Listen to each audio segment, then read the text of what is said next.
But first, it's time for a trip down memory lane to celebrate the man who built a road that brought communities together. On the remote island of Raasay off the west coast of Scotland, the primary school pupils, all three of them, are in final rehearsals for a special celebration, paying tribute to the work of a remarkable man. I'm really proud of the way you learned this, and I'm sure Calum would be proud too. 50 years ago, crofter Calum MacLeod single-handedly built a 2-mile-long road connecting the north of the island to the south. It's known as Calum's Road. This is the north of the island where Calum lived, and this is the south of the island. In the early 1900s, the local council built the first modern roads on the island. But due to the cost and complexity, they didn't reach the far north of the island.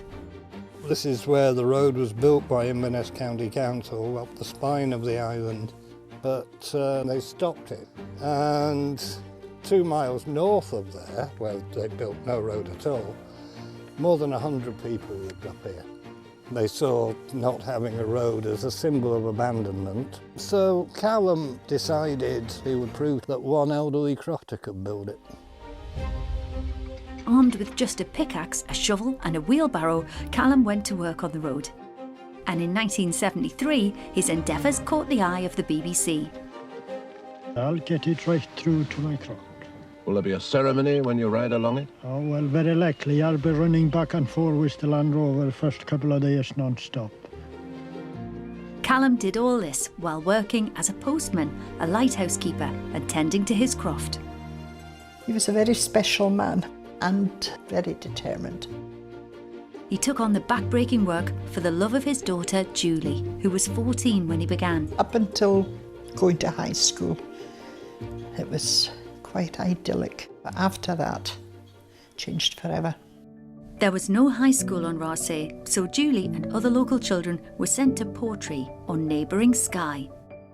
The rest of them from the south end were able to go back for the weekend. Julie couldn't because of this absence of a road here. That broke my parents. The road was a monumental challenge. It took Calum 10 years to finish it. And once this diversion is cleared, the rest is plain sailing. By that time, Julie was working on the mainland, but the road did help the local population, which had been going into decline. The road has brought people to live in the community. That would not have happened without the road. The community would have died.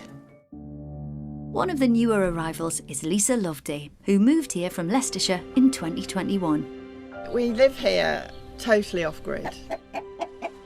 And I actually live in the croft where Calum grew up.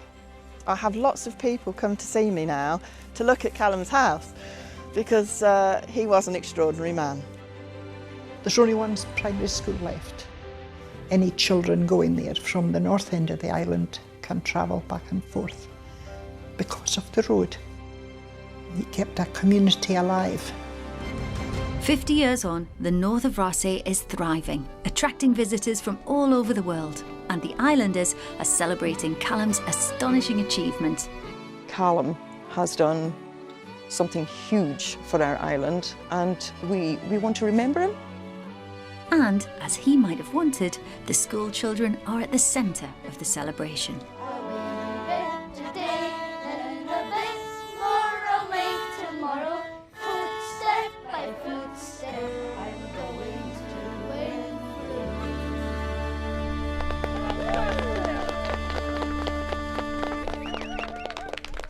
Oh, a gorgeous story in the most gorgeous place. How Yeah. inspiring is Calum? Lovely scenery, isn't it? Yeah, quite some dad to build a road for their kid.